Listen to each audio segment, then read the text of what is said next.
नमस्कार दोस्तों। 21 जुलाई सन 1969 की बात है दोस्तों, जब नील आर्मस्ट्रांग ने चंद्रमा की धरती पर अपना पहला कदम रखकर इतिहास रच दिया था। 1969 में दोस्तों जब इस चांद लैंडिंग का प्रसारण हुआ तब लाखों लोग इस प्रसारण को देख रहे थे। लेकिन बड़े ताज्जुब की बात है दोस्तों कि कुछ लोग आज ऐसे भी हैं जो इस चांद लैंडिंग को बिल्कुल झूठा मानते हैं। यहाँ तक कि दोस्तों अमेरिकी अंतरिक्ष एजेंसी नासा का यह मानना है कि अमेरिका में खुद 5% ऐसे लोग हैं जो इस चांद लैंडिंग को झूठा बताते हैं। जी हाँ दोस्तों, आज बात करेंगे चांद लैंडिंग के बारे में और चांद लैंडिंग से संबंधित जुड़ी अफवाहों के बारे में। इससे पहले मैं आपको बता दूं कि अगर आप इस चैनल पर नए हैं तो चैनल को सब्सक्राइब करके रख लीजिए ताकि जब भी मैं आऊं आपको एक वैल्यूएबल और पावरफुल कंटेंट दे सकूं। 15 seconds. Guidance is internal. 12, 11, 10, 9. Ignition sequence start. 6, 5, 4, 3, 2, 1, 0. All engine running. We have a liftoff. Liftoff on Apollo 11.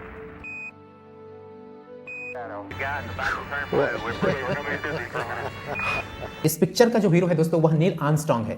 Neil Armstrong दोस्तों नासा के बहुत ही काबिल अंतरिक्ष यात्रियों में से एक थे। इस मिशन की कामयाबी और हालात को संभालने की जिम्मेदारी दोस्तों नील आर्मस्ट्रांग पर ही थी। चांद पर उतरते समय दोस्तों नील आर्मस्ट्रांग के पास दो बड़ी समस्याएं थी। चांद की उबड़ खाबड़ सतह तथा दूसरा उस यान में ईंधन बहुत ही कम था। ऐसी परिस्थिति में नील आर्मस्ट्रांग की तारीफ करनी होगी दोस्तों, क्योंकि नील ने अपने हौसले से बड़ी आसानी से उस यान को चंद्रमा की सतह पर लैंड कराया। आपकी जानकारी के लिए बता दूं दोस्तों कि चांद पर उतरने वाला लूनर लैंडर 2 लोगों को लेकर गया था। जी हां दोस्तों, नील आर्मस्ट्रांग के अलावा इसमें बज एल्ड्रिन भी थे, जो कि नील आर्मस्ट्रांग के बाद चंद्रमा पर कदम रखने वाला दूसरा व्यक्ति था। यह पहली बार था दोस्तों जब किसी इंसान ने चांद की सतह पर अपना कदम रखा था। चांद की सतह पर आखिरी बार सन 1972 में कोई इंसान गया था दोस्तों, जो कि एक अंतरिक्ष यात्री यूजिन सेरनर था। बड़ी हैरानी की बात है दोस्तों कि 1972 के बाद आज तक कोई भी इंसान चांद की धरती पर नहीं गया है। इस मिशन को दोस्तों अपोलो 11 का नाम दिया गया था क्योंकि इससे पहले चांद पर जाने के लिए अपोलो 10 तक का टेस्ट किया जा चुका था। अपोलो 11 के वापस आ जाने के बाद दोस्तों इसकी प्रामाणिकता के ऊपर ही सवाल उठाने जाने लगे तथा कई कॉन्स्पिरेसी थ्योरीज आने लगी। कहा जाता है दोस्तों कि 1960 के दशक में अमेरिका और यूएसएसआर यानी कि जिसे हम अभी वर्तमान में रूस कहते हैं, इन दोनों के बीच दोस्तों अंतरिक्ष मिशन में आगे निकलने की होड़ मची थी। जब रूस एक के बाद एक अंतरिक्ष मिशन में अमेरिका से आगे निकल रहा था, तब अमेरिका रूस से आगे निकलने के लिए इस अपोलो 11 मिशन का झूठा नाटक किया।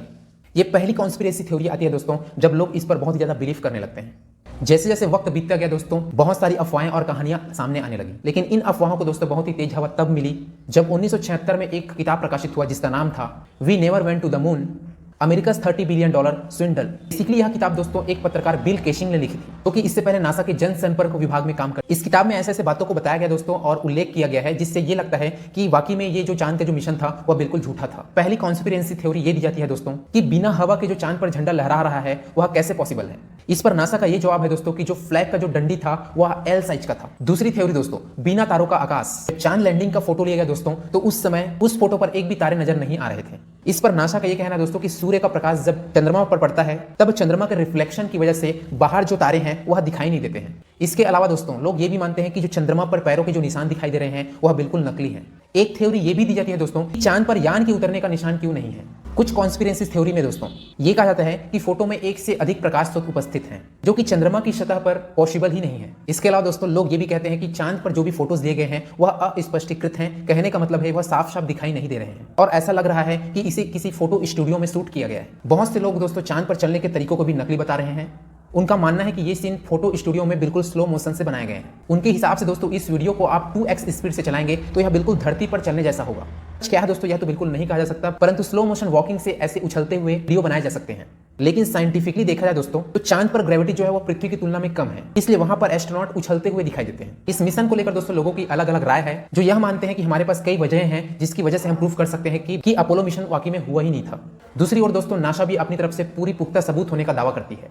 हाल ही में दोस्तों नासा ने अपोलो 11 से संबंधित कुछ तस्वीरें जारी की है जो यह साबित करता है कि अपोलो 11 मिशन बिल्कुल हुआ था। तस्वीरों के अलावा दोस्तों अपोलो की लैंडिंग वेबसाइट भी है जहां पर आप जाकर इससे संबंधित फोटो देख सकते हैं। इस वेबसाइट पर दोस्तों आपको अपोलो 11 से संबंधित पूरी जानकारी मिल जाएगी तथा वहां पर लैंडिंग की पूरा वीडियो भी आपको मिल जाएगा। नासा की वेबसाइट दोस्तों लोगों द्वारा बनाई गई कॉन्स्पिरेसी थ्योरी को बिल्कुल पूरी तरह से खारिज करती है और बताती है कि नील आर्मस्ट्रांग ने ही चंद्रमा की धरती पर अपना पहला कदम रखा था। कुछ लोग ये बोलते हैं दोस्तों कि इसकी हकीकत का पता तभी चलेगा जब कोई व्यक्ति चांद की सतह पर उसी जगह जाए जहां पर अंतरिक्ष यात्री उतरे थे। लेकिन यह यह इतना आसान नहीं दोस्तों, क्योंकि चंद्रमा कोई घर नहीं है जिसको आसानी से ढूंढ लिया जाए कि यहाँ पर अंतरिक्ष यात्री उतरे थे। खैर जो भी दोस्तों, अगर नॉर्मली तौर पर अगर सोचा जाए तो अगर चांद पर कदम रखने की बात अगर झूठी होती तो सोवियत संघ रूस इसका विरोध करता। उसके पास सोचने की क्षमता भी थी और पूरी हिम्मत भी थी, लेकिन यूएसएसआर ने दोस्तों इस मिशन के खिलाफ एक शब्द भी नहीं कहा, बल्कि कई मौकों पर इस मिशन को बिल्कुल सही माना और कहा कि वाकई चंद्रमा की धरती पर पहला कदम रखने वाला व्यक्ति नील आर्मस्ट्रांग ही था। आपको क्या लगता है दोस्तों कि अपोलो 11 मिशन या चांद पर कदम रखने का जो मिशन था वह बिल्कुल फेक था कि सही था? कमेंट में जरूर बताएं। ऐसी इंटरेस्टिंग फैक्ट जानने के लिए दोस्तों नीचे दिए गए सब्सक्राइब बटन पर प्रेस कीजिए, ताकि जब भी मैं आऊं आपको एक वैल्यूएबल कंटेंट दे सकूं। Thank you very much.